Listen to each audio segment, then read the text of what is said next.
Oi pessoal, bem-vindos e bem-vindas! Eu sou o Doc, o doutor das crianças, e este é o Clube da Saúde Infantil. Aqui, a gente aprende e descobre que crescer com saúde é mais legal. Hoje vamos falar sobre algo muito importante. Como crianças que têm uma doença que não vai embora rápido, como diabetes, asma ou câncer, podem ficar tristes, preocupadas ou até com muito medo depois de exames e hospitalizações. Mas calma! Eu, o Doc, vou explicar tudo de um jeitinho simples. Você sabia que crianças com doenças que duram muito tempo têm, em média, de 2 a 3 vezes mais chance de ficar com problemas de sentimento, como ansiedade ou tristeza, do que crianças sem doença?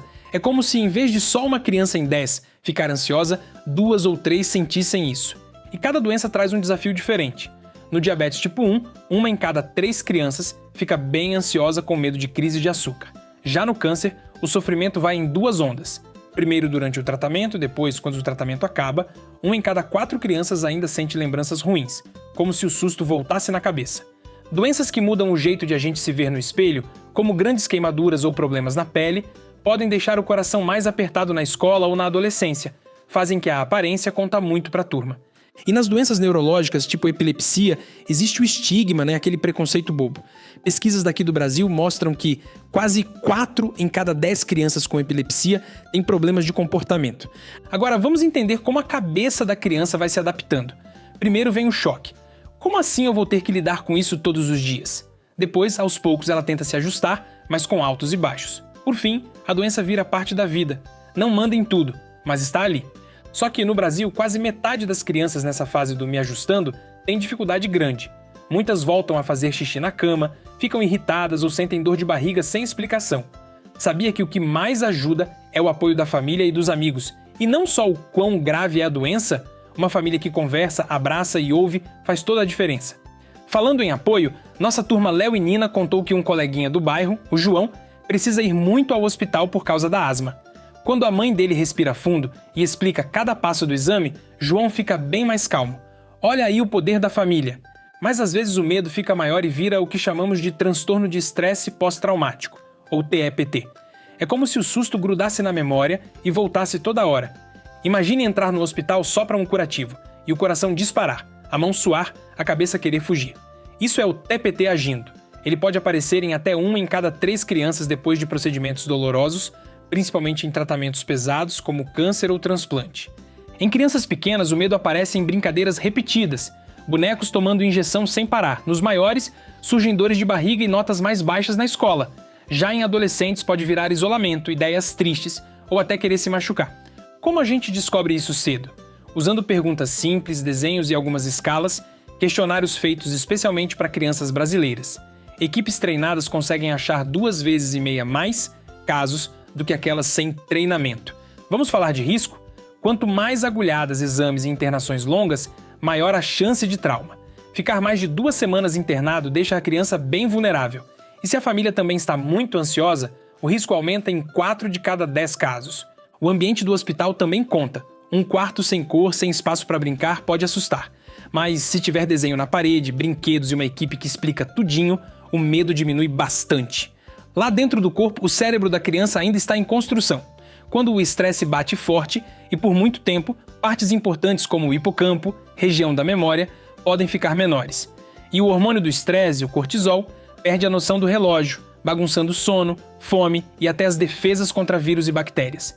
Por isso, reconhecer sinais cedo é essencial. Em pré-escolares, olho na regressão, voltar a usar fralda ou chupar dedo. Nos de 7 a 12 anos, queda da atenção e muitas queixas de dor de cabeça. Nos adolescentes, ficar isolado ou se arriscar demais. E como prevenir? Trago boas notícias. Existem protocolos chamados Cuidado Trauma Informado. É um jeitinho de atender que pergunta sobre o medo, prepara a criança para o exame, deixa a família junto e anota tudo num plano. Em hospitais que usam isso, 7 em cada 10 crianças saem com menos sinais de trauma. O quarto pode ganhar luz natural, desenho na parede e um espaço para brincar. Só de mudar o ambiente, a gente diminui quase pela metade o nível de cortisol, o hormônio do estresse. A fala também ajuda.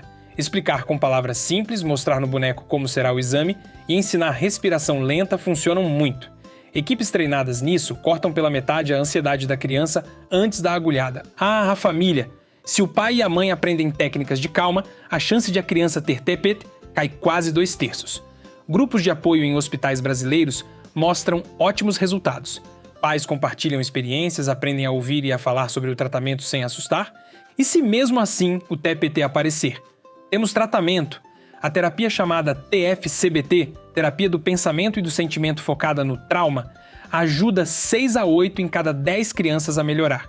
São encontros semanais onde a criança aprende a relaxar, a lembrar do susto aos pouquinhos e a trocar ideias que dão medo por outras que dão força. A família participa da terapia, claro. Quando todo mundo fala a mesma língua de cuidado, o resultado sobe 40%.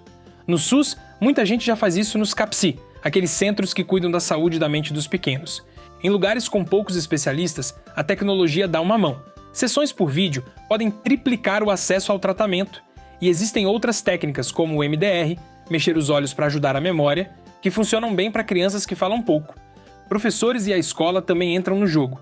Protocolos de retorno à aula, com plano de emergência, treinamento de professores e conversa com os colegas, diminuem quase pela metade o medo de voltar à sala. Léo me contou que a escola dele recebeu uma cartilha bem legal sobre asma, e o amigo João se sentiu super seguro para voltar a jogar bola no recreio. A comunidade pode ajudar com grupos em centros de saúde e programas sociais. Onde isso acontece, as famílias têm 1/3 a menos de ansiedade. E as políticas públicas? No Brasil, temos o Estatuto da Criança e do Adolescente dizendo que toda criança merece cuidado integral. Temos a política de humanização que garante brinquedoteca e acompanhante no hospital. Mas precisamos espalhar mais CAPSI. Hoje só 6 em cada 10 cidades têm um.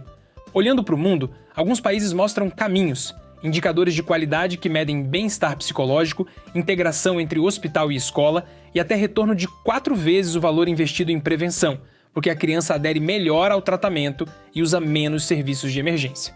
Futuro? Já temos óculos de realidade virtual que distraem a criança na hora da injeção, cortando a ansiedade pela metade.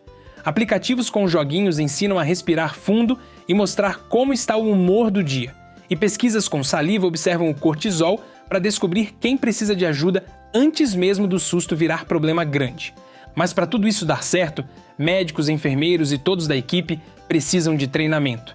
Quando isso acontece, atitudes que poderiam relembrar o trauma caem 40%. E hospitais que levam o tema a sério veem 1 em cada 3 crianças com menos sintomas de TPT. Ufa! Falamos de muita coisa, né? Resumindo, doenças que duram podem mexer com o coração e a cabeça, mas com família unida, hospital preparado, escola informada e tratamento certo, 7 em cada 10 crianças conseguem se adaptar bem e até crescer mais fortes. Se você gostou, compartilha com seus amigos e amigas e segue a gente nas redes sociais. É só procurar @Clube da Saúde Infantil e tem um monte de conteúdo legal sobre saúde esperando você. Um abraço do Doc e até o próximo episódio.